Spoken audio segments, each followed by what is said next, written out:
Pessoal, a gente teve um probleminha técnico aqui, eu não sei por que a internet caiu. Ah, então, vamos continuar o que a gente tinha. Eu acho que isso aqui liga só o projetor, o ar-condicionado. Será que tem alguma chave que liga ele?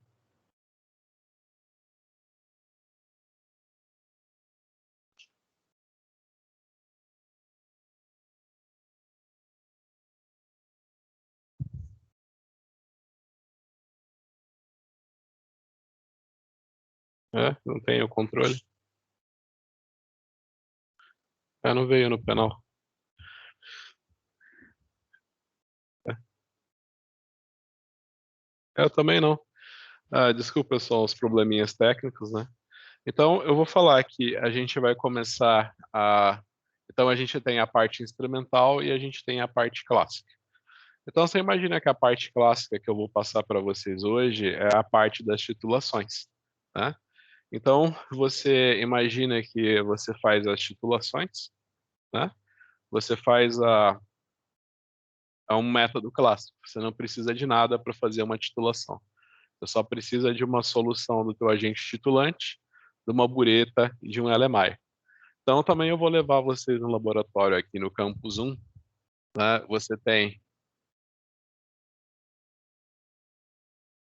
tem aqui a bureta. Eu acho que vocês usaram já em Química Geral, quando vocês entraram na faculdade, né? Não sei se vocês já chegaram a fazer titulação, né? Então você coloca um titulante, você coloca um, você coloca um titulante na bureta, e aqui você coloca o teu analito, você coloca no LMI, né? Então você tem essa parte que é as titulações. Você imagina o seguinte, por exemplo, você está fazendo uma titulação de hidróxido de sódio, você está titulando hidróxido de sódio com ácido clorídrico. Você imagina que essa é a primeira titulação que a gente vê, a titulação ácido-base. Então você lembra que toda a base reage com ácido para dar um sal e água, né? Para dar um sal e água. Então você pode imaginar qual que é o princípio da titulação. Vocês lembram o que é número de mols? Número de mols é massa sobre a massa molecular, né? Então, se você for lembrar lá da química geral, você tem o carbono. O carbono tem massa 12 grama-mol. Então, você imagina que se você tiver 12 gramas de carbono, você tem 1 mol de carbono. E você tem a unidade de concentração, que é número de mols dividido pelo volume. Tá? Então, se eu tenho uma concentração de 1 mol por litro, isso quer dizer que 1 litro de solução, né, num litro de solução, eu tenho 1 mol de hidróxido de sódio. Então, nesse caso que você tem uma reação que é 1 para 1, você imagina que quando o número de mols de hidróxido de sódio for igual ao número de mols de ácido clorídrico, você vai chegar no ponto de equivalência, né? Então, o princípio de todas as titulações diretas é essa. Quando o número de mols do teu analito for igual ao número de mols do titulante, você chegou no ponto de equivalência. Aí você vai falar, professor, mas não me ajuda muito essa forma, porque eu não consigo contar mols, né?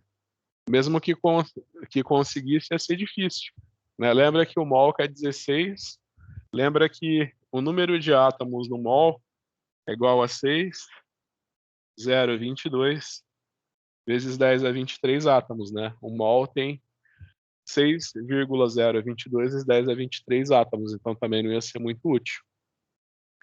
Então, eu falei para vocês que concentração é igual ao número de mols dividido pelo volume, não é? Concentração é igual ao número de mols dividido pelo volume. Eu vou passar o volume para cá multiplicando, e eu vou chegar que o número de mols é igual a concentração vezes o volume. Tá? Eu vou chegar aqui, o número de mols é igual a concentração vezes o volume. Então, você imagina que eu não sei contar número de mols, mas eu sei medir volume. Então, se você for pensar na bureta, a bureta é toda graduada, tá?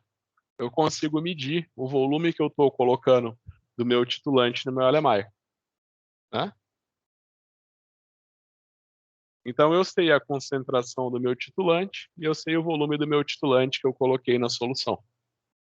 Aqui no meu Erlenmeyer, né, eu sei exatamente, aqui no meu Erlenmeyer, eu sei exatamente quanto que eu tinha de analito. Então, eu sei o meu volume. Então, a única incógnita que sobra é a concentração do analito, né? Então, eu vou escrever que a concentração do meu titulante vezes o volume do meu titulante. Então, na verdade, o meu titulante é o ácido clorídrico, né?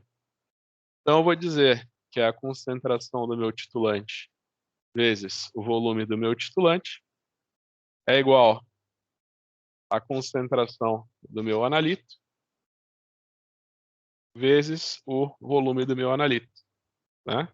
Então, você imagina que a minha incógnita sempre vai ser o quê? A concentração do meu analito. A incógnita que eu tenho vai ser sempre a concentração do meu analito. Essa daqui que vai ser sempre a minha incógnita. A concentração do meu analito. Certo? Então, você pode, para deixar essa função, né, você sabe a concentração do teu titulante, você sabe o volume de titulante que você gastou na titulação, e você sabe o volume que você tinha da solução que você quer determinar a concentração antes de começar a titulação, né? Então, você pode escrever que a concentração do teu analito é igual à concentração do titulante vezes o volume do titulante dividido pelo volume do teu analito. A primeira titulação que a gente vai ver, né, lembrando, a gente vai começar a falar dos métodos clássicos, que são as titulações. Para não ficar muito cansativo você ver só titulação ou só método colorimétrico, eu pretendo dar uma alternadinha durante o curso, né? Então a gente vai ver titulação, depois é um pouquinho de métodos colorimétricos, volta em titulação, depois a gente vê aqueles testes estatísticos básicos. Agradeçam que a gente vai fazer todas as provas online através do AVA3, né? Porque os testes estatísticos eles são simples, mas você fazer os cálculos na mão dá muito trabalho, né? E todo esse trabalho vai ser poupado, porque a gente vai trabalhar com Excel nesse curso. No final da aula, eu vou colocar no chat da aula para vocês umas tabelas do Excel. Então, você imagina que em 2021 e 2020, no primeiro e no segundo semestre de 2020, né?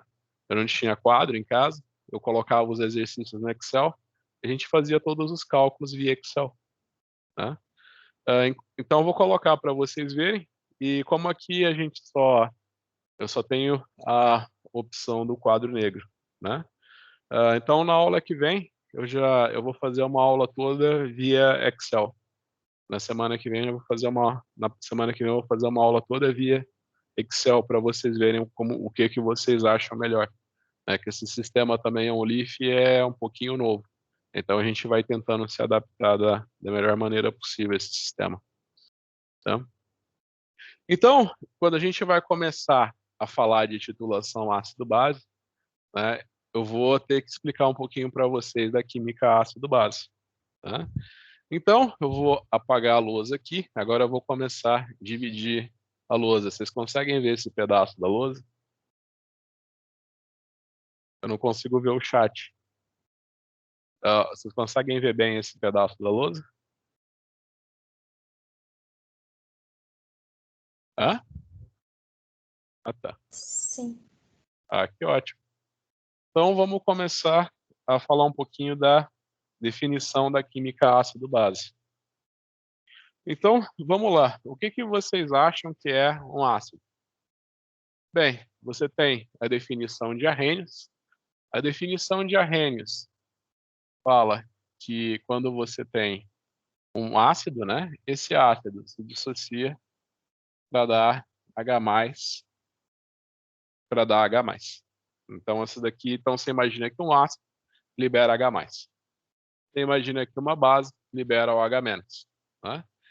Então, por exemplo, um exemplo de ácido é o ácido clorídrico. O ácido clorídrico ele se dissocia em água para dar H+, mais cloreto. Um exemplo de base é o hidróxido de sódio. O hidróxido de sódio ele se dissocia em água para dar sódio mais OH-. Então, aqui você tem um exemplo de ácido e um exemplo de base. O que seriam ácidos, então? Tudo que libera H+. Tá, como que eu reconheço um ácido? Bem, se você pegar a tabela periódica, depois eu vou mandar para vocês os links, né? Tem 2 tabelas periódicas online que são muito boas, e você não precisa ter aquela tabela periódica impressa, né? Então, se você pegar a tabela periódica e se você olhar a família 7A da tabela periódica, você vai ter o flúor, o cloro, o bromo e o iodo. Você imagina que toda vez que os halogênios estiverem combinados com hidrogênio, eles vão formar o que a gente chama de ácido halogenídrico, né? O que é um ácido halogenídrico? É quando você tem um halogênio, combinado com hidrogênio. Então, dessa classe, você vai ter o ácido fluorídrico, o ácido clorídrico, o ácido bromídrico e você vai ter o ácido iodídrico. Falando para vocês que eu trabalho há mais de 20 anos com química e eu nunca vi nem esse daqui, nem esse daqui. Agora, esses dois aqui, eles são comuns no laboratório, né? Onde esse daqui é disparado, o mais comum no laboratório. Esse daqui é extremamente tóxico. Algumas gotas desse daqui na tua pele podem te matar, né? Ele é extremamente tóxico. Toda vez que eu dou curso de química geral, curso de qualquer química, eu sempre conto a história que um colega meu sofreu com um acidente com ácido fluorídrico. E caíram algumas gotas na mão dele, ele correu para lavar. Aí eu falei para a gente chamar o auxílio médico, tudo. Ele, não foi nada. Deu alguns segundos, a mão dele começou a inchar. Sabe quando você pega uma luva e tenta fazer um balão? A mão dele ficou daquele jeito. A gente teve que sair correndo, pegar um alicate e cortar a aliança de casamento dele, porque você imagina o dedo dele, você imagina, tua mão tá inflada igual um balão e no meio tá a aliança. É coisa assim, dava até um mal-estar de você ver. A mão toda inchada e a aliança no meio. Né? Se a gente não cortasse a aliança dele, ele ia perder o dedo. Né? E por muito pouco não perdeu a mão e a vida por causa de um acidente com ácido fluorídrico. Então você imagina que o ácido fluorídrico ele é extremamente perigoso. Se cair algumas gotinhas na tua mão, né, você pode até vir a óbito. Outros exemplos de ácidos. Se você pegar a tabela periódica, lembra que você tem, lembra quando vocês fizeram a química geral, que você tem a classe dos não metais, né? Então, por exemplo, lá na química geral, o professor fala que você tem os metais, os não metais e os semimetais. Né? Ele fala que quando você tem um não metal que se liga com um metal, você tem um composto iônico. Quando 2 não metais se ligam, você tem um composto covalente. Né? Então você imagina o seguinte: você começando da família 4A, você tem o carbono, na família 5A você tem o nitrogênio, na família 6A você tem o oxigênio e na família 7A da tabela periódica você tem o flúor. Aí se você lembra, você vem aqui na sequência silício, fósforo, enxofre, cloro, bromo e iodo. Quando os químicos começaram a desenvolver o conceito de ácido e base, eles tinham a ideia que todos os ácidos tinham oxigênio, que não é verdade por causa dos ácidos halogenídricos, tá?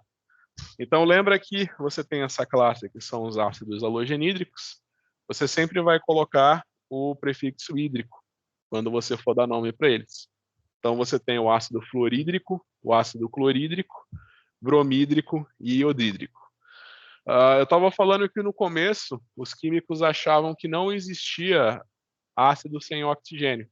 Eles definiam o ácido como a combinação de nitrogênio, fósforo e enxofre com oxigênio, né? Então você tem alguns ácidos, o que a gente chama de oxiácidos, por quê? Que você tem o elemento químico combinado com oxigênio. Então, se você olhar nessa série aqui, se você for olhar nessa série aqui, você vai ter alguns dos ácidos inorgânicos mais famosos. Você vai ter o ácido nítrico, você vai ter o ácido fosfórico, você sempre vai colocar o ICO, nítrico, fosfórico, sulfúrico. Esses daqui são os principais oxiácidos que tem. Se eles perdem um oxigênio, aí você vai colocar o prefixo oso. Então, por exemplo, se o ácido nítrico perde um oxigênio, esse daqui vai ser o ácido nitroso. Se o ácido fosfórico perde um oxigênio, ele vai ser o ácido fosforoso. Se o ácido sulfúrico perder um oxigênio, ele vai ser o ácido sulfuroso, tá? Então lembre, o que é ácido? Você tem a classe dos ácidos halogenídricos e você tem a classe dos oxiácidos. Você tem a classe dos ácidos halogenídricos e a classe dos oxiácidos. Tá bom? Esses são os ácidos inorgânicos. Esses são os ácidos inorgânicos. Você tem na classe dos ácidos orgânicos, você tem os fenóis. Então, o fenol, você lembra do anel benzênico da química orgânica? Então, você imagina que você tem o fenol, né? Você imagina que o fenol ele se dissocia muito pouquinho em meio aquoso.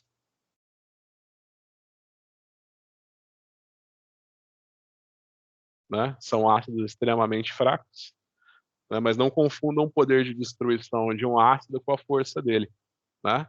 Você imagina que um fenol se dissocia muito pouco, mas aí o fenol tem uma força muito grande para queimar a carne e a pele humana.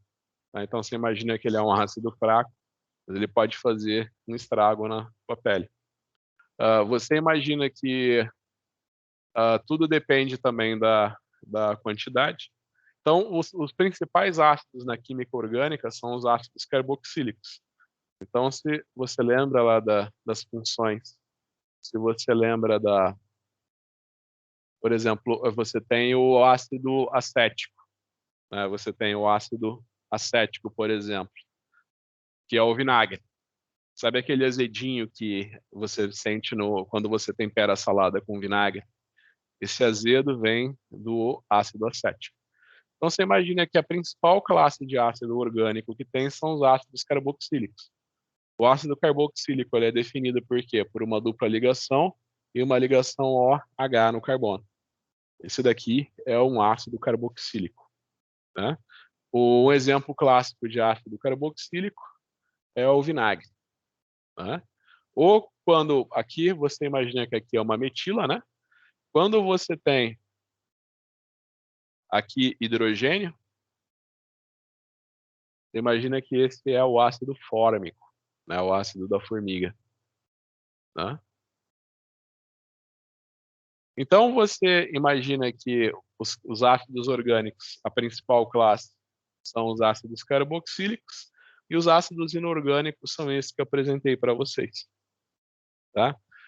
Tem uma coisa em mente, não são só os ácidos que liberam H+ em meio, não são só os ácidos que liberam H+ em meio ácido. Tá? O que eu quero dizer com isso? Depois eu vou mostrar para vocês os slides.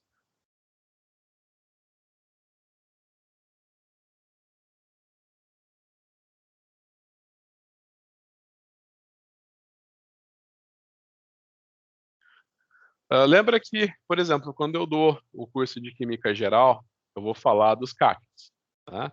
Aí eu falo que, por exemplo, eu falo que os metais alcalinos terrosos que estão na família 1A, você tem lítio, sódio e potássio, eles sempre formam cátions monovalentes. Então você imagina que o lítio forma o lítio mais um, o sódio forma um sódio mais Ô, dois. prof, muito ali no cantinho, eu não consigo ver. Tá. Acho que às vezes o professor quer aproveitar demais o quadro, no final das contas ninguém vê o que ele está escrevendo. Então, por exemplo, quando eu dou meu curso de Química Geral, eu falo que se você olhar para a família 1A da tabela periódica, os elementos da família 1A, por exemplo, o lítio, o sódio e o potássio, eles têm apenas um elétron. Então, eles sempre formam cátions monovalentes. Se você olhar para a família 2A, os elementos da família 2A, você imagina que tem o berílio, mas ele é um caso à parte. Então, a gente começa a falar do magnésio. Até colocar aqui para ficar na ordem, né? Você tem os principais, o magnésio e o cálcio. Eles têm 2 elétrons, eles formam cátions divalentes. Quando você chega nos metais de transição, os metais de transição têm mais elétrons para serem perdidos, né? Aí eu falo, ó, pessoal, os metais de transição, eles têm mais de um estado de oxidação. Aí eu falo assim, eu sempre dou o exemplo, eu falo, ó, o cromo, ele pode estar presente como cromo 3, ou ele pode estar presente como cromo 6, né? Aí o pessoal fala, nossa, professor, cromo 3, tá? Então o cromo 3 aqui é um cátion trivalente. Aí o cromo 6, que loucura, é isso aqui mesmo, professor? Eu falo, não, isso aqui não existe. Você imagina que toda vez que você tem um elemento químico, que um metal perde elétrons, ele vai se tornando cada vez menor, né? Lá na química geral a gente fala que a maior parte do volume de um átomo está na nuvem eletrônica. A gente fala que se o núcleo do átomo for do tamanho de uma maçã, a nuvem eletrônica é do tamanho do Maracanã. Então você imagina que ele perder elétrons, daí afeta drasticamente o tamanho dele. Então você imagina que se ele perder tantos elétrons, assim, ele vai ficar tão pequeno que ele vai abstrair os oxigênios da esfera de hidratação dele. Ele vai virar um oxiânion. Então você até encontra cromo 3 em solução aquosa, mas o cromo 6 você nunca vai ver essa espécie aqui, né? Até sendo gravada a aula, se alguém falar, ver e vai falar, nossa, ele falou que isso daqui existe, né? É uma aberração. Não, você nunca vai ver isso aqui na tua vida.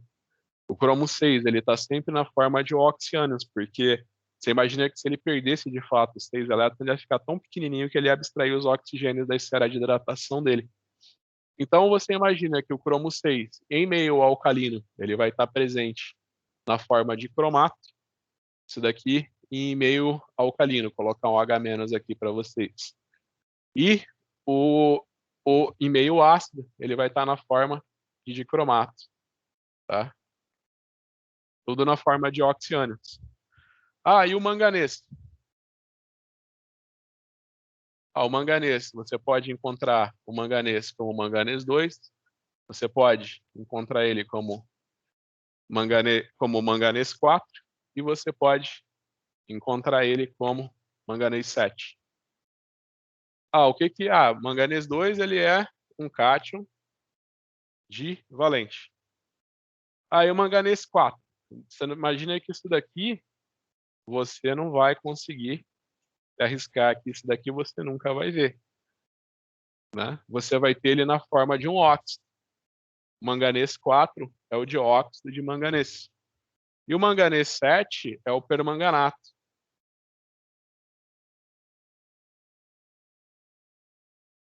Professor, por que você está falando esse negócio de oxiânios para gente?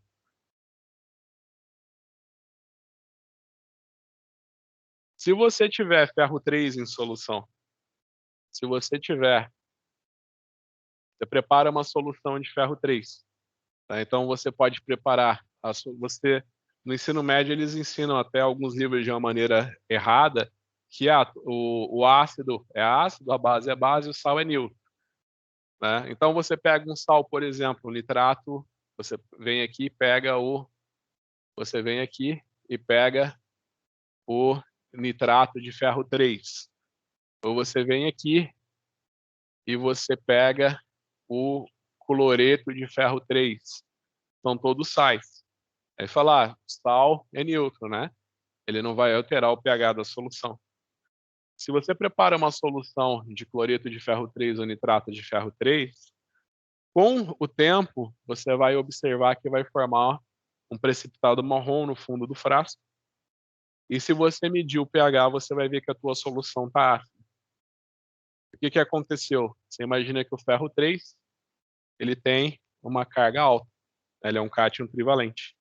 Então você imagina que ele começa, que ele abstrai os oxigênios da esfera de hidratação dele para formar o óxido de ferro, que é a ferrugem. Ele acaba virando óxido de ferro. Então, nesse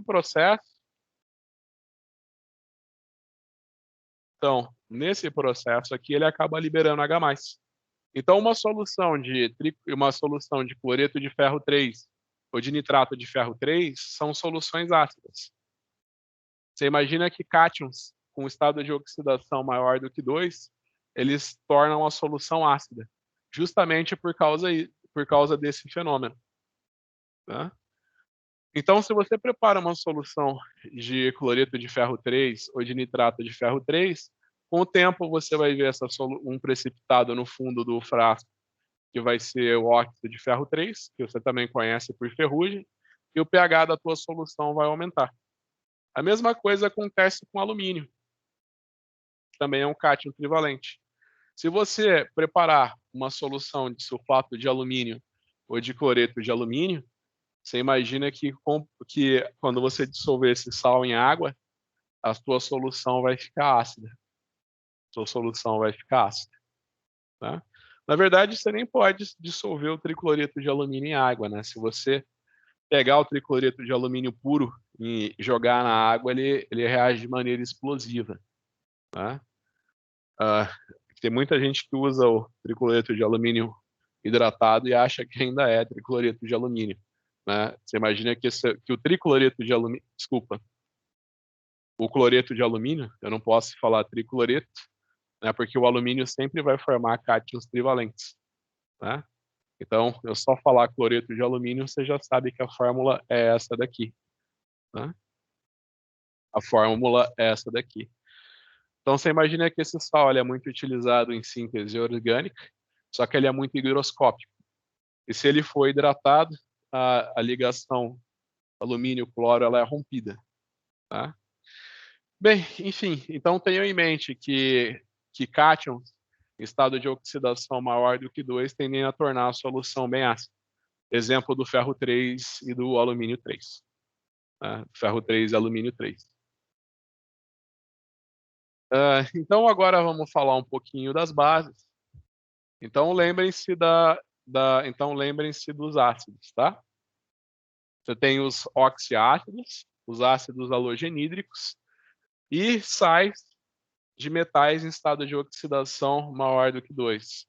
É exemplo do nitrato de alumínio, do nitrato de ferro, certo?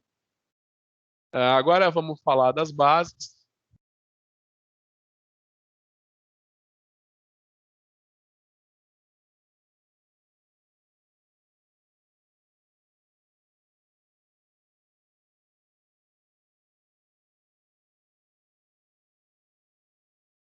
Então agora vamos falar das bases.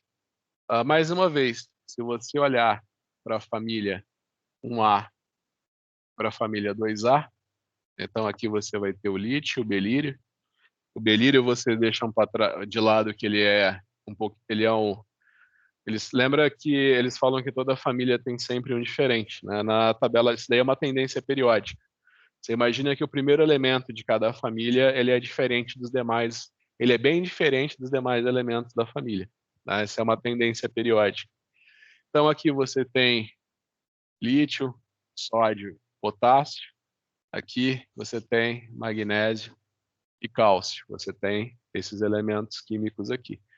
Você imagina que todos os hidróxidos de metais alcalinos e metais alcalinos terrosos são bases. Então você tem, por exemplo, o hidróxido de sódio, ele vai se dissociar para dar OH-, para dar cátion sódio mais OH-. Você tem o hidróxido de potássio, que ele vai se dissociar para dar o cátion potássio e liberar OH-. Ah, esse daqui? Ah, tá.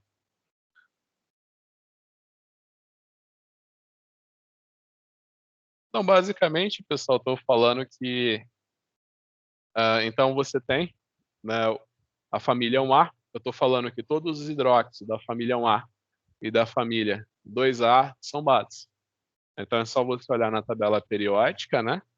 Eu tenho a família 1A que começa com lítio, sódio e potássio. Você tem a família 2A que começa com berílio, magnésio e cálcio, tá? Então você imagina que todos os hidróxidos de metais alcalinos e alcalinos terrosos são bases. Então, por exemplo, você tem o hidróxido de cálcio. Ele é uma base. Se você colocar hidróxido de cálcio, se você colocar hidróxido de cálcio em solução aquosa, ele vai se dissociar para liberar OH-. Então você imagina que uma solução de hidróxido de cálcio é uma solução alcalina. O pessoal usa para azia o hidróxido de magnésio, que também é conhecido como leite de magnésio. Toda farmácia, qualquer farmácia pode comprar leite de magnésio. Então, o leite de magnésio é o quê? É o hidróxido de magnésio. Você imagina que uma solução de hidróxido de magnésio vai ser alcalina, certo? Depois eu vou falar para vocês da força de ácidos e de bases, né? Você já pode, já adiantando, você imagina o que é um ácido forte, o que é um ácido fraco, o que é uma base forte, o que é uma base fraca.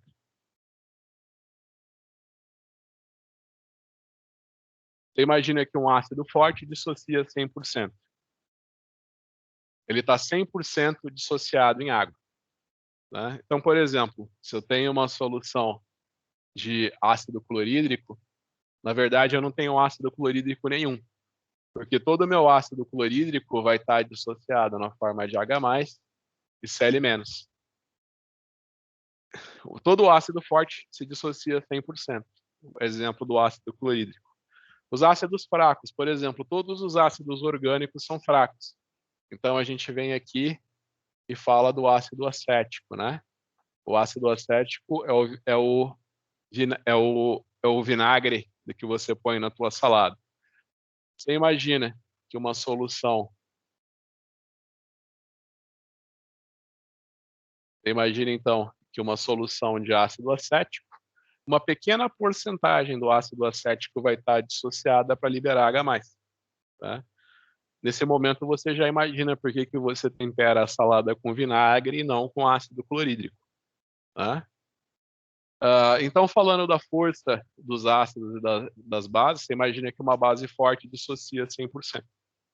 Então, você imagina que todas as bases que são da família 1A, elas são bases fortes. O que são bases fortes?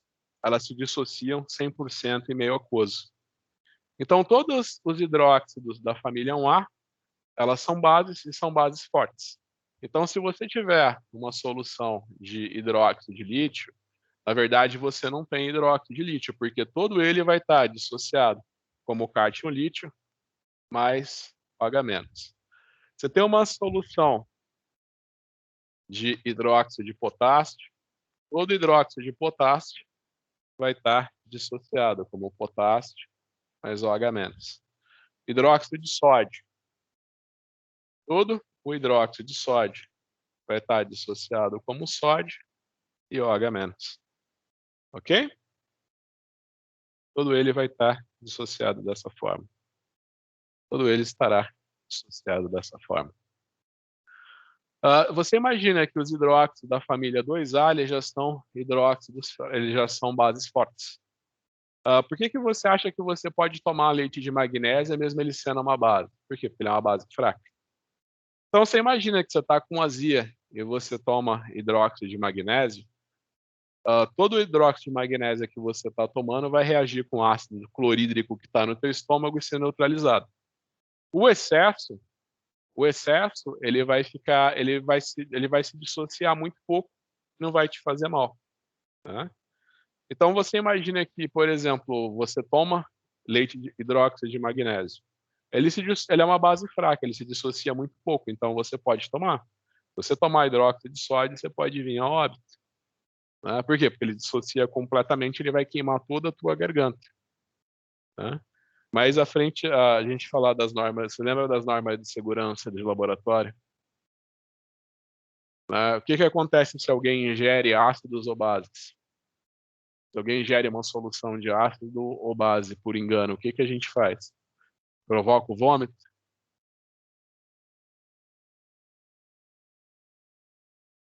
Imagina que o estômago humano ele é muito resistente a ácidos e bases, né? Mas a garganta ela é muito sensível. Então, o maior problema quando uma pessoa ingere ácido ou base é que queima tudo nesse canal, né? Na garganta. Então, se a pessoa ingere um ácido ou uma base forte por engano, né? Você imagina que quando você provoca o vômito, torna a queimar na volta. Nosso estômago é uma solução de ácido clorídrico 0,1 mol por litro. Eu sempre falo, quando você bebe demais numa festa e depois você vomita, toda aquela ardência que você sente na garganta é devido ao ácido clorídrico, né? Então, voltando ao nosso assunto, todos os hidróxidos da família 1A são bases fortes. Todos os hidróxidos da família 2A são bases fracas. Então, você imagina que, por exemplo, numa solução de leite de magnésio, né, de hidróxido de magnésio, você vai conseguir solubilizar, no máximo, 100 miligramas de hidróxido de magnésio num litro de água. Você vai conseguir dissolver, no máximo, 1 grama de hidróxido de cálcio num litro de água, né? E você já imagina que o hidróxido de bário, ele já é 100% solúvel, ele já é solúvel, ele já é praticamente 100% solúvel em meio aquoso. Então, o hidróxido de bário é uma base forte. Pessoal, lembra da família dos metais de transição? Lembra dos metais de transição? Todos os metais de transição, todos os hidróxidos de metais de transição, eles são 100% insolúveis em água, ou seja, eles não liberam OH- em meio aquoso. Pode até liberar, mas libera numa proporção menor do que a própria água, tá? Então, por exemplo, você tem o hidróxido de ferro, você tem o hidróxido de alumínio. Você imagina que todos os hidróxidos de metais, eles não liberam, eles são totalmente insolúveis em água e eles não liberam OH-. Tá? Você entraria numa banheira cheia de hidróxido de ferro? Lembra que uma vez passou no, tipo, trote de calouros, né? Então vocês vão entrar no curso de química, então você vai ter que mostrar que você tem valentia e entrar numa banheira cheia de hidróxido de ferro, né? Aí muitos calouros, não vou entrar, né? Aí no final do trote eles falaram, então a primeira lição de vocês, né, em química, né? Os hidróxidos de metais de transição, eles são 100% solúveis em água e não liberam OH-. Né? Então você imagina que você colocar hidróxido de ferro numa banheira não altera em nada o pH dela, né? Não vai te fazer nenhum mal. Aliás, o hidróxido de ferro ele vai ficar totalmente insolúvel no fundo da banheira, não vai te fazer mal, né? Agora, se é uma banheira cheia de hidróxido de sódio, você vai virar sabão quando você entrar dentro da banheira, né? Então, lembrem que os hidróxidos, as bases inorgânicas são os hidróxidos da família 1A e da família 2A.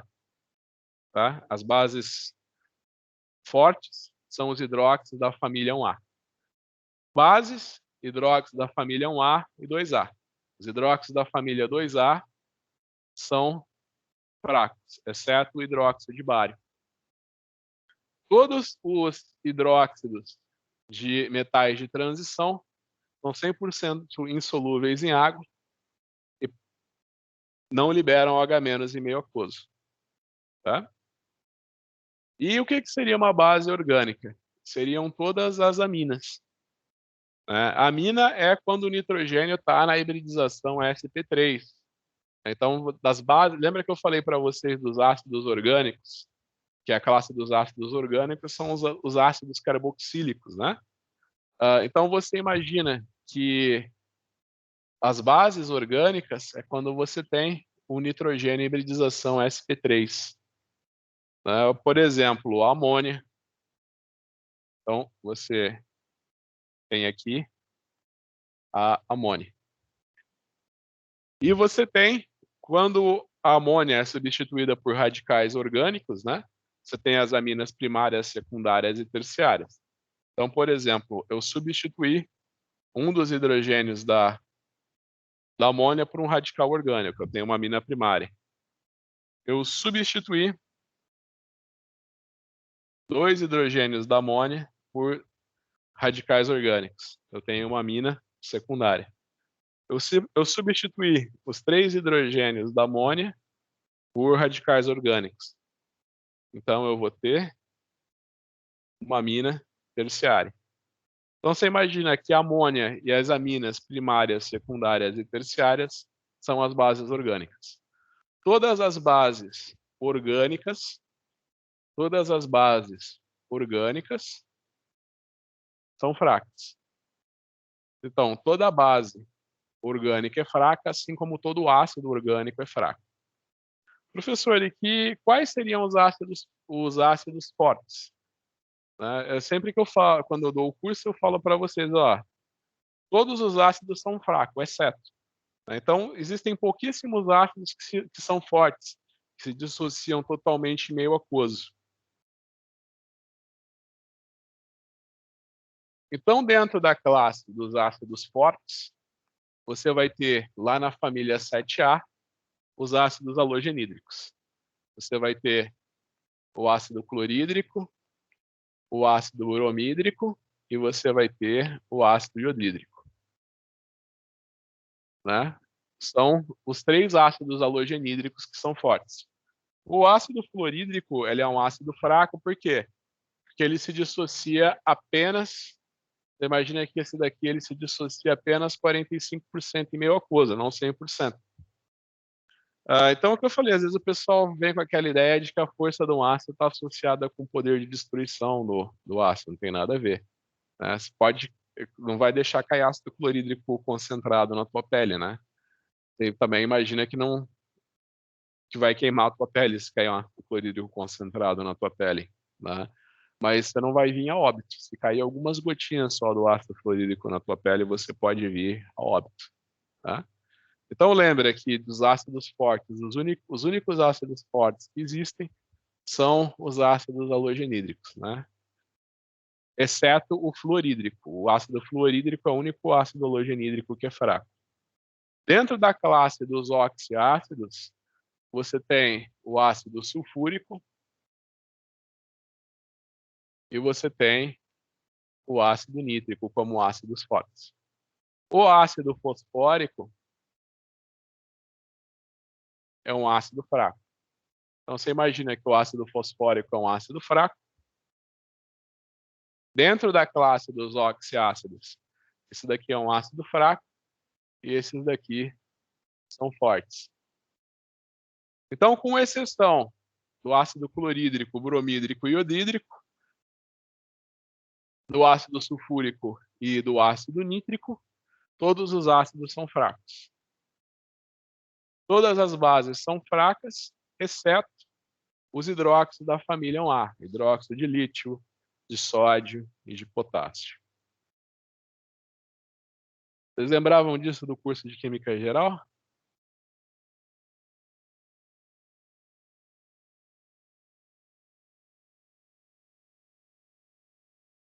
Bem, então continuando a falar um pouquinho da nossa teoria de ácidos e bases, né? Eu já falei para você o que que é um ácido, o que que é uma base, né? Já falei o que que é um ácido forte, já falei o que que é um ácido fraco para você, né? Você lembra da classe dos oxiácidos? Lembra quando você vê química geral, aí você vai ver as nomenclaturas, né? Aí nas nomenclaturas você tem os óxidos, né? Você imagina que os óxidos de metais alcalinos e alcalinos terrosos, eles são óxidos básicos. Então você tem aqui a família 1A, desculpa, tem que pôr mais para cá, né? Senão não pega. A família 1A, você tem o lítio, o sódio e o potássio. O que seria um óxido da família 1A? Por exemplo, você tem o óxido de lítio. Você imagina que se o óxido de lítio ele reage com a água, ele vai formar lítio 2+, e liberar 2H-. Né? Então você imagina que os óxidos da família 1A são óxidos ácidos. Se você chegar na família 2A, lembra que o belírio a gente trata como um caso à parte, né? Você vai ter o magnésio e o cálcio. Então você imagina que, por exemplo, você joga óxido de cálcio na água. É a mesma coisa. O óxido de cálcio vai reagir com a água, vai dar cálcio 2+, e liberar 2OH-. Então lembra que os óxidos da família 1A e da família 2A são óxidos básicos. Por que eles são óxidos básicos? Porque eles liberam OH- em meio aquoso. Né? A gente pode até completar essa reação, que você imagina que o hidróxido de cálcio é muito pouco solúvel em água. Né? O hidróxido de sódio, ele é muito... O hidróxido de potássio ele é pouco solúvel em água. Você vai dissolver só 1 grama de hidróxido de cálcio em meio aquoso. Aí o que seria um óxido ácido? Obviamente, é um óxido que, ao ser dissolvido em água, ele vai liberar um óxido ácido, o quê? Ele vai liberar OH-, ele vai liberar H+ quando ele estiver em meio aquoso. Então, mais uma vez, lembrem-se lá da tabela periódica, né? Você olha a família 4A, que é a família do carbono, olha a família 5A, que é a família do nitrogênio, a família 6A, que é a família do oxigênio, né? Então, aqui na sequência, vai ter silício, fósforo e enxofre. Então, você imagina que os óxidos ácidos, eles reagem com a água para formar oxiácido. Então, por exemplo, a chuva ácida. Você imagina que o dióxido de nitrogênio que é formado na atmosfera, ele vai reagir com a água para formar o ácido nítrico. Você pode imaginar que é muito difícil, né, você fazer o nitrogênio reagir com o oxigênio para formar o dióxido de nitrogênio, que é muito difícil. Né? Você imagina que o principal causador da chuva ácida é quando o enxofre que está presente nos combustíveis fósseis, eles se queimam, né, que aí forma o trióxido de enxofre. O principal causador da chuva ácida é quando o enxofre reage com o oxigênio e vira trióxido de enxofre. O trióxido de enxofre, ele reage com a água para formar o ácido sulfúrico. Tá? Então lembrem da definição então vocês lembrem da definição de então vocês lembrem da definição de óxidos básicos e de óxidos ácidos. Lembrem que os óxidos básicos são os óxidos da família 1A e da família 2A. Os óxidos ácidos são basicamente os óxidos de nitrogênio e de enxofre. Quando vocês forem ver a química ambiental, você vai ver que tem um equilíbrio muito interessante, né? Tem o dióxido de enxofre, o dióxido de carbono da atmosfera. Imagina que a queima de combustíveis fósseis, né? A queima de combustíveis fósseis, a respiração humana e vegetal libera dióxido de carbono, né? O dióxido de carbono, ele reage com a água para formar o ácido carbônico, né? Você imagina que o ácido carbônico virtualmente ele não existe, né? Imagina que o ácido carbônico ou ele vai se decompor de novo em água e CO2, ou ele vai se dissociar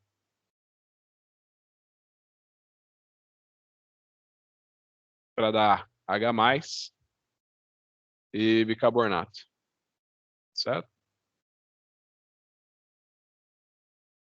Então você imagina que o dióxido de carbono também é um óxido ácido. Então vocês já sabem o que é um ácido fraco, já sabem o que é um ácido forte, já sabem o que é uma base fraca e já sabem o que é uma base forte, né? Já sabe o que é uma base mesmo?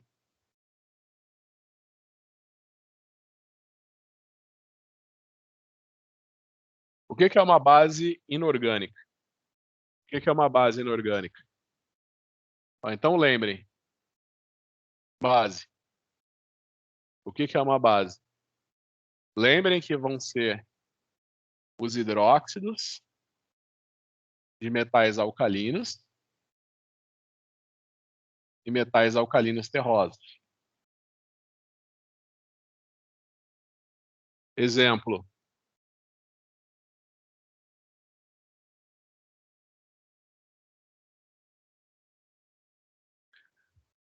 hidróxido da família 2A. Você vai ter o hidróxido de magnésio, você vai ter o hidróxido de cálcio. Lembrem-se que esses daqui são fortes, e esses daqui vão ser fracos. E quais seriam as bases orgânicas? As bases orgânicas, todas elas são fracas, e você tem como exemplo a amônia e as aminas. Você tem como exemplo a amônia e as aminas primárias, secundárias e terciárias.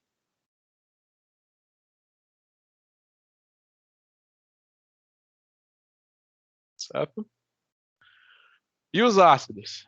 Então você lembra que dos ácidos inorgânicos você tem, então você ácido. Então você lembra que os ácidos inorgânicos vão ser os ácidos halogenídricos, que a gente chama de HX, né? Então você imagina que todos eles são fortes, exceto o ácido fluorídrico, né? Então você tem o ácido fluorídrico, o ácido bromídrico, por exemplo. Que mais que você tem de ácido inorgânico, de ácido inorgânico? Você tem os oxiácidos. Quais seriam os oxiácidos? O ácido nítrico e o ácido sulfúrico. Todos esses daqui, eles são fortes.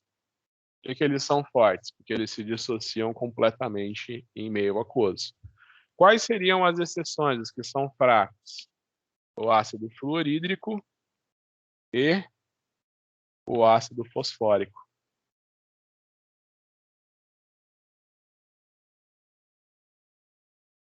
Esses daqui são os fracos.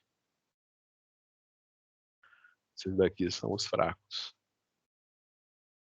E não se esqueçam que dos ácidos orgânicos você tem a função carboxila. Então aqui o R é um radical orgânico, aqui você tem o carbono, você tem uma ligação dupla com o oxigênio, e você aqui tem o grupamento OH. Imagina que esse hidrogênio aqui que vai ser perdido para um ácido orgânico tornar uma solução ácida. Tá? Então você tem aqui o ácido orgânico. Todos os ácidos orgânicos são ácidos fracos.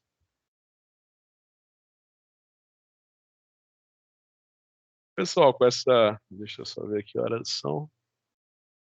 19h45. Pessoal, com essa história toda de Covid, né? Com essa história toda de Covid, teve muita fake news. Teve uma fake news que eu adorei, né? Todo mundo que era químico acabou compartilhando ela, mas compartilhando assim, fazendo um sarcasmo, né? De como que o pessoal escreve coisas sem a menor noção, né? Era um negócio que falava que se você tomasse bebidas alcalinas, você não conseguia, você não pegava Covid, né? Porque o Covid não sobrevive em meio alcalino. Aí tinha um negócio assim, você tem que tomar chá de alho de dente de leão porque o pH é 22, né? Aí você tá, pH é 22, né? A escala de pH vai... Geralmente, né, o que vocês veem no ensino médio é a escala de pH, onde o 7 é neutro, né? De 7 a 0 é ácido, né? E de 7 a 14, o pH é alcalino, né? Nessa faixa aqui, o pH de 7 a 0 é ácido, de 7 a 14 é alcalino. Aí eles falam que você tem que tomar chá de dente de leão, né? Chá de alho de dente de leão, porque o pH é 22. Então você imagina que nem existe um pH 22. Por exemplo, as frutas cítricas. As frutas cítricas têm vários ácidos carboxílicos, é o ácido cítrico, né? Então, por exemplo, o vinagre, ele é azedinho porque ele tem um ácido acético. As frutas cítricas, né, como o limão, por exemplo, por que o limão é azedo? Né, porque ele tem ácido cítrico. Então, você imagina que o limão é uma fruta cítrica. O limão tem pH 3. Aí eles falam para você tomar suco de limão porque é alcalino. Não, o suco de limão é ácido, né? É claro, uma limonada sempre cai bem, né? Tem gente que gosta de tomar limonada. Você imagina que você ficar tomando suco puro de limão toda hora não vai te fazer muito bem, né? Vai acabar atacando o teu estômago. Então você tem a escala de pH. Ela geralmente ela é apresentada para vocês no ensino médio como de 0 a 14. Se você tem um pH menor do que 7, ele é ácido. Se você tem um pH maior do que 7, ele é alcalino. Tá?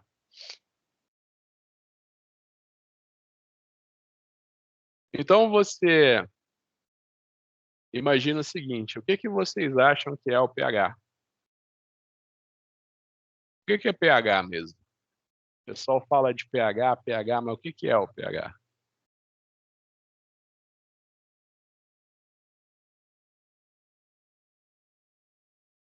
Então você tem a definição que o pH é o menos log na base 10 da concentração de H+.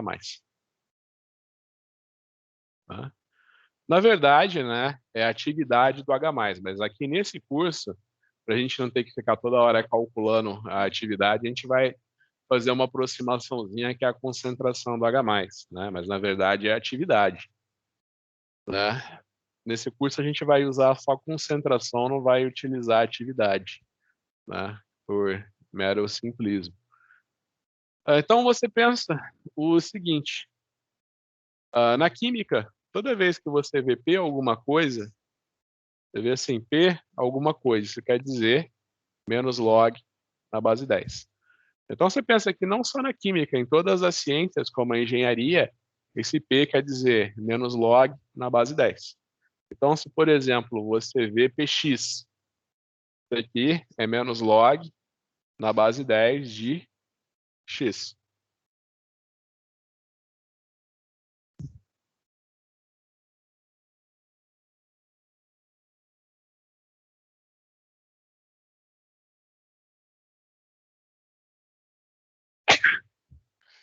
Perdão. Não é Covid, não, é só o pó de giz. Pessoal, eu falei para vocês o quê?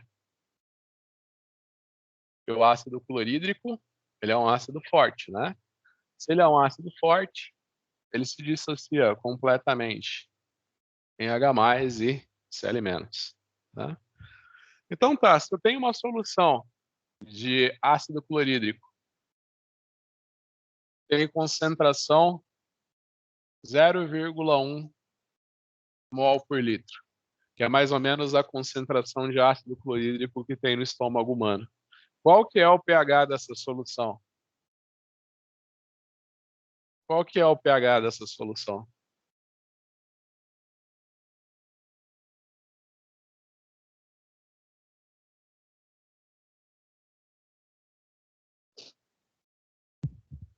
Bem, para eu saber o pH dessa solução, é só eu fazer menos log na base 10 da concentração de H+.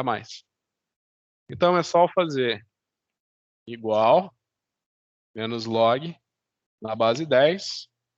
Eu posso falar que 0,1 é igual a 10 elevado a menos 1, posso?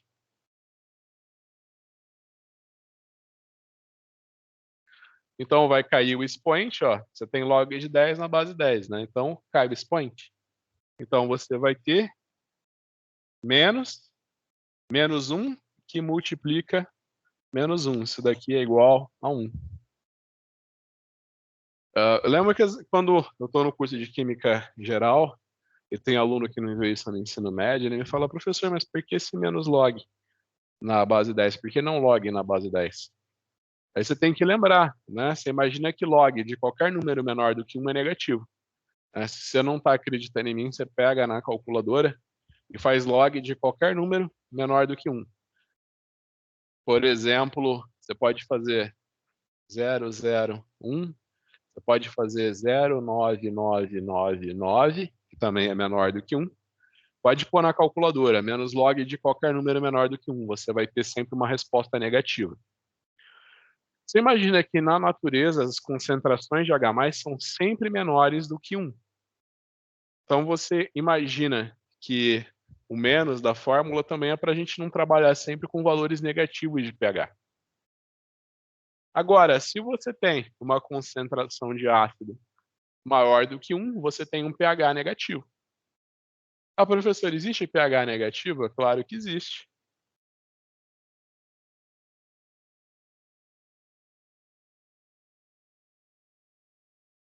Se eu tiver uma solução de ácido clorídrico, tem concentração 1 mol por litro, qual seria o pH dessa solução?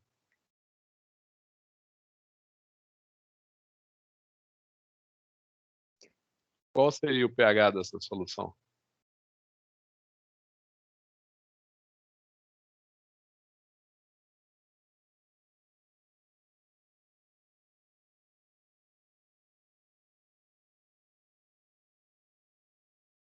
Eu posso falar que 10 elevado a 0 é igual a 1? Então eu vou falar que pH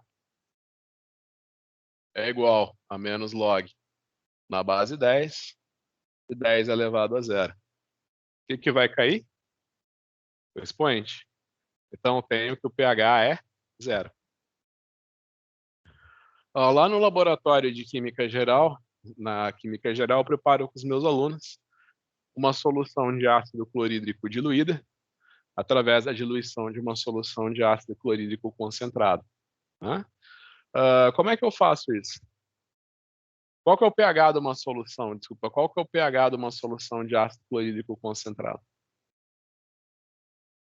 Eu tenho uma solução de ácido clorídrico concentrado. Tem uma concentração de aproximadamente 10 mol por litro. Qual que é o pH dessa solução?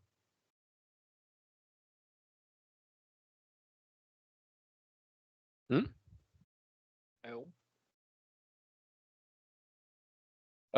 10, eu posso falar que 10 é igual a 10 elevado a 1? Todo número elevado a 1 é ele mesmo, né? Então eu vou fazer pH menos log na base 10 de 10 elevado a 1. Vai cair o expoente menos 1. Então, vou lá, você tem pH negativo, tá? Então, não pense que a escala, não pensem que a escala de pH é de 0 a 14 só. Você tem pH negativo e você tem pH maior do que 14. Mas você nunca vai ter um pH menos 10, um pH 22, né? Porque você pode imaginar, uma solução concentrada de ácido clorídrico vai ter perto de 10 mol por litro. Tá? Então você imagina que se você tiver um pH menos 2, você precisa de 100 mol por litro.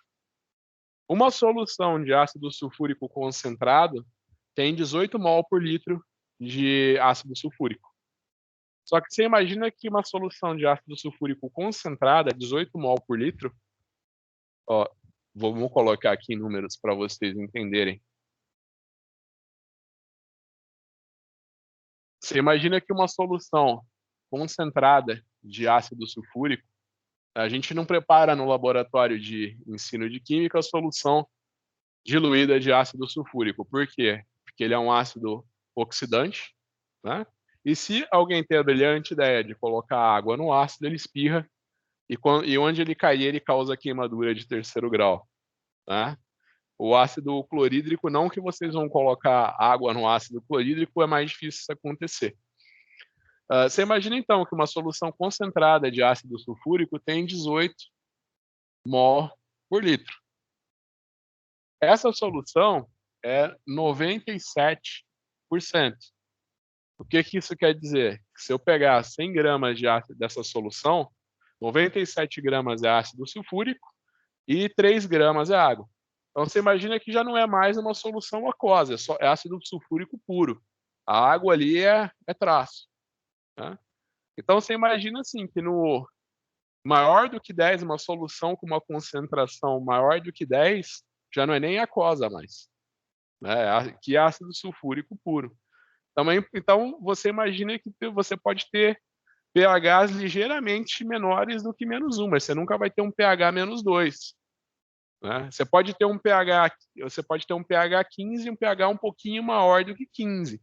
Você nunca vai ter um pH 22. Você pode até pensar na própria concentração da água, né?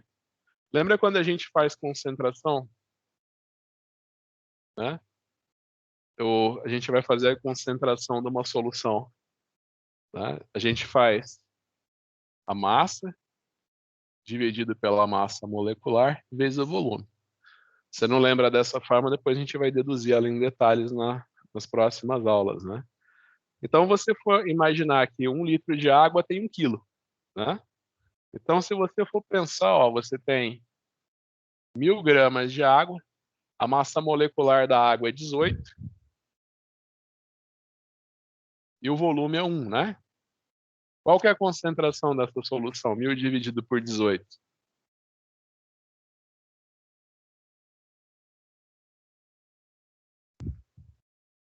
Então, você imagina que 1 litro de água é uma solução 55,5 mol por litro de água. Né? Então, você imagina que você ter 100 mol por litro de H+, é impossível. É impossível. Né?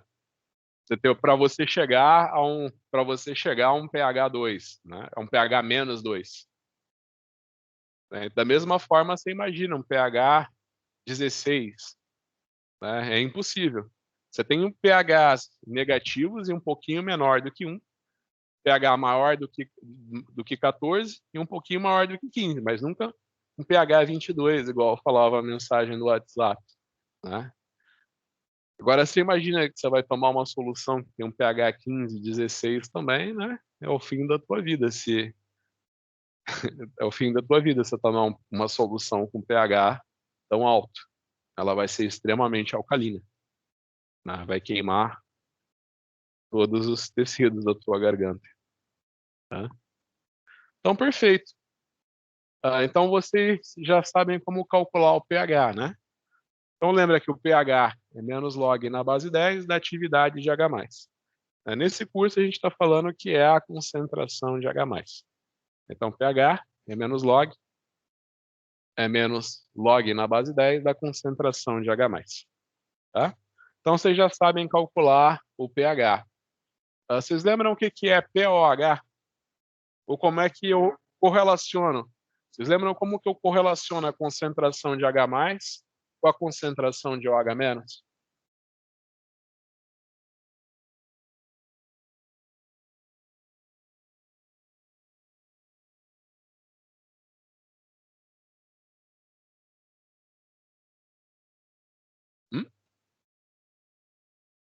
Isso. Então, você imagina que, por exemplo, a água, né? Você imagina o seguinte, que a água ela vai se dissociar para dar H+, mais OH-. Então, se você lembra lá do curso de Química Geral, né, como que eu escrevo a equação do equilíbrio químico? Eu tenho A mais B, que vai dar C, por exemplo. Eu sempre vou escrever produtos sobre reagentes, então vou falar que C dividido pela concentração de A e pela concentração de B é igual à minha constante de equilíbrio. Então, da mesma forma, eu tenho a água que se dissocia para dar H+, mais OH-. Então, eu vou escrever que produtos sobre reagentes, concentração de OH+, que multiplica a concentração de OH-, isso daqui, dividido pela concentração de água, é igual à constante de equilíbrio. Agora há pouco eu falei para vocês, qual que é a molaridade da água? Nossa, quantos mol por litro é 1 litro de água? 55,5 mol por litro. Essa constante de dissociação da água foi estimada como 10 elevado a menos 14. Então, você imagina que a quantidade de água, que é 55 mol por litro, ela praticamente não vai ser alterada por causa da água que está se dissociando em H+ e OH-, né? Então, a água, por ser o solvente da reação, ela pode ser suprimida da reação. Então, a gente escreve que a concentração de H+ vezes a concentração de OH- é igual ao KW, onde o KW é igual a 10 elevado a menos 14. Tá? Então, a partir daqui, você consegue correlacionar a concentração de H+ e a concentração de OH-. Aí fala que todo o engenheiro e todo o químico, quando ele vê uma equação química, o que ele faz? Ele tira o log dos dois lados. Então, quando você tem essa expressão aqui, ó, você tem essa expressão aqui, concentração de H+ vezes a concentração de OH- é igual a 10 elevado a menos 14. Então, você tira o logaritmo dos dois lados, você vai ter log na base 10, concentração de H+, que multiplica a concentração de OH-. Isso daqui vai dar log na base 10, 10 elevado a menos 14. Você tem aquela propriedadezinha logarítmica que te fala que log de A vezes B é igual a log de A mais log de B. Então, essa parte aqui da equação você pode quebrar, né? Então, você vai ter log na base 10 da concentração de H+, mais log na base 10 da concentração de OH-. Ó, caiu o expoente, menos 14. Eu vou multiplicar os dois lados da equação por menos 1. Vou multiplicar os dois lados da equação por menos 1. O que é menos log na base 10 da concentração de H+? pH. E o que é menos log na base 10 da concentração de OH-? pOH.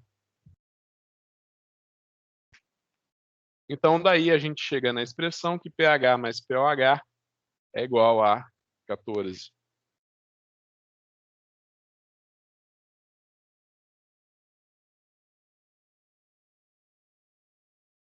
Certo? O intervalo é às 8h. Tá? Então, só para a gente, antes da gente fazer o nosso intervalo,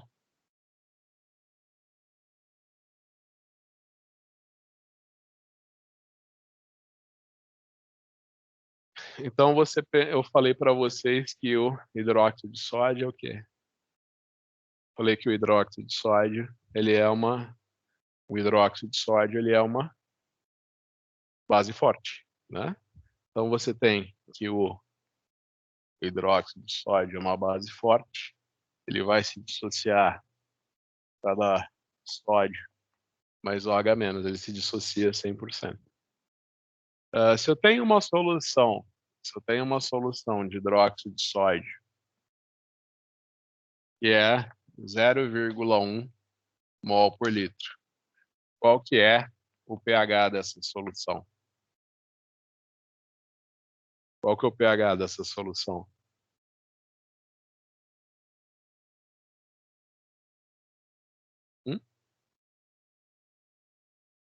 Então, vamos lá. pOH é igual menos log na base 10 da concentração de OH-. Perguntei o pH. Então, eu posso falar que 0,1 é igual a 10 elevado a menos 1. Então, eu vou falar que o meu pOH é menos log na base 10 de 10 elevado a menos 1, que é igual a 1. E eu perguntei qual é o pH. Aí você lembra daquela relaçãozinha que a gente deduziu? pH mais pOH é igual a 14. Então você vai dizer para mim que o pH é igual a 14 menos 1, que é igual a 13. Certo? Aí aqui é a mesma coisa. Eu tenho uma solução, né, o pessoal fala assim, o pH vai só até 14. Não. Você consegue preparar uma solução de hidróxido de sódio, você consegue preparar uma solução de hidróxido de sódio que é 10 mol por litro. Então, se você quer saber qual que é o pH, eu sempre pergunto na prova, aquelas perguntinhas bobas, você não pode perder ponto, né? Aliás, já falando do nosso sistema de avaliação, né, na American Chemical Society, eles recomendam que você, pelo menos nas disciplinas, qualquer disciplina, né, você faz algumas questões fáceis e outras difíceis, né?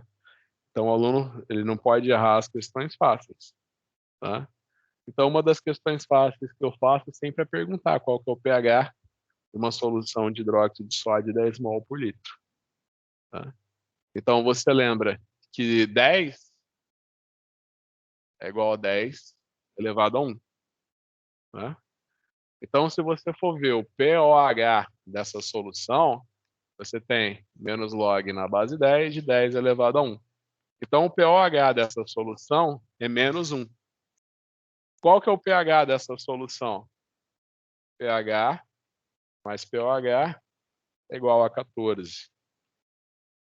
Você tem 14 menos 1, que é igual a 15.